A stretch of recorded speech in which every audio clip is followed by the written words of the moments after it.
ஜெய் ஸ்ரீராம், ஹர்ஹர் மகாதேவ்.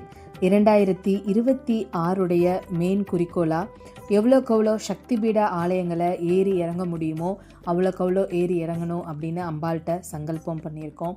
அதோடைய முன்னோடியாக ஜனவரி மாதம் 3ஆம் தேதி மா காமாக்யா யாத்திரையை ஆரம்பித்தோம்.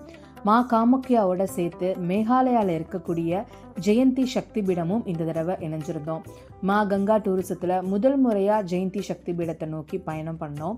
ஜெயந்தி சக்தி பீடத்தில் அம்பாளுடைய வலது தொடை விழுந்த இடம் அப்படிங்கிற தகவல் தெரியும்.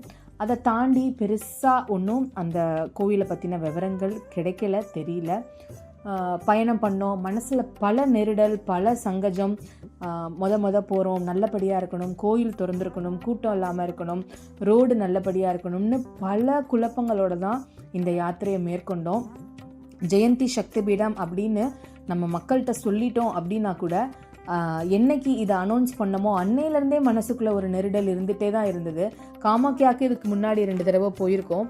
ஆனால் ஜெயந்திக்கு ஃபஸ்ட் டைம் போகும்போது இது நல்லபடியாக இருக்கணும் அப்படின்னு பல குழப்பங்களும் பல சந்தேகங்களும் மனசுக்குள்ளே இருந்துக்கிட்டே தான் இருந்தது. ஜெயந்தி சக்தி பீடம் ஒரு ரிமோட் வில்லேஜில், மேகாலயாவில் ஒரு ரிமோட் வில்லேஜில் இருந்தது. அங்கே போய் கோயிலில் இறங்கும்போது யாருமே பெருசாக இல்லை, எந்த விதமான ஒரு க்ரௌடும் கிடையாது, மக்கள் கிடையாது, கடைகள் பெருசாக கிடையாது. அந்த ஊரில் இருக்கக்கூடிய ஒரு 4-5 குழந்தைகள் வெளியில் விளையாண்டுட்டு இருந்தாங்க. கோயிலை நோக்கி உள்ளே பயணம் பண்ணும்போது கோயிலுக்கு வெளியில் ஒரு 5-6 பாதுகைகள் வெளியில் இருந்தது. அது மட்டும் இல்லாமல் உள்ளேருந்து ஒரு தமிழ் பேசக்கூடிய சத்தம் கேட்டுட்டு இருந்தது. இது என்னடா இவ்வளோ பெரிய ஒரு மேகாலயாவில் ஒரு ரிமோட் வில்லேஜில் தமிழ் சத்தம் கேட்குதே, உள்ள ஆட்கள் இருக்கக்கூடியதுக்கான அடையாளம் எதுவுமே வெளியில் இல்லையேங்கிற ஒரு குழப்பத்திலேயே கோயிலுக்குள்ளே நுழைஞ்சோனே உள்ள அம்பாள் உபாசகர் மயிலாடுதுறை ராகவன் அவர்கள் உள்ள உட்காந்து ஜெயந்தியை பற்றி உபன்யாசம் பண்ணிட்டு இருந்தாரு.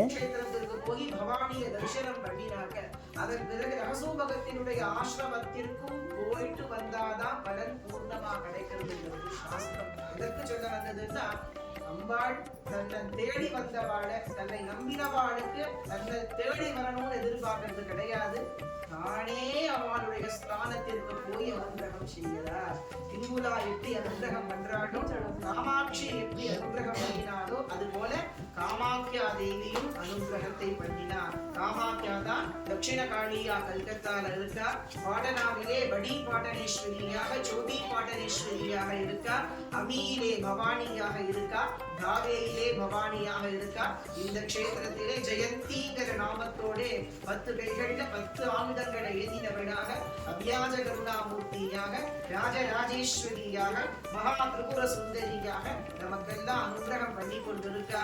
அம்பாளுடையதான தொடை விழுந்த கஷேத்திரம் 51 சக்தி பீடங்களிலே அம்பாள் மடியிலேயே நாம இருக்கோம். இந்த கஷேத்திரத்துல நாம இருக்கிறது அப்படிங்கிறது அம்பாளுடைய மடியில நாம இருக்கிறதுக்கு சமம். அந்த மாதிரி ஒரு அனுகிரகத்தை நமக்கு அந்த பரதேவதை கொடுத்திருக்கா.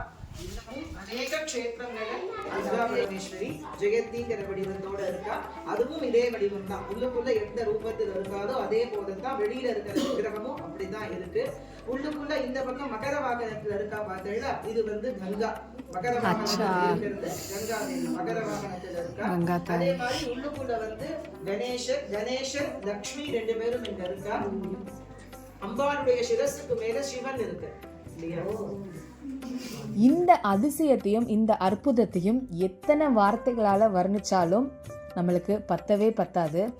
எங்கேயோ இருந்து பயணம் பண்ணி வந்த நமக்கு இந்த ஜெயந்தி சக்தி பீடத்துக்குள்ள ஒரு அம்பாள் உபாசகரை அம்பாள் கண்ணில் காமிச்சு இந்த கோயிலோட மாகாத்தியத்தை அவர் வாயால் கேட்க வச்சதோடைய அதிசயத்தையும் அற்புதத்தையும் ஒரு வார்த்தைகளால் வர்ணிக்கவே முடியாது.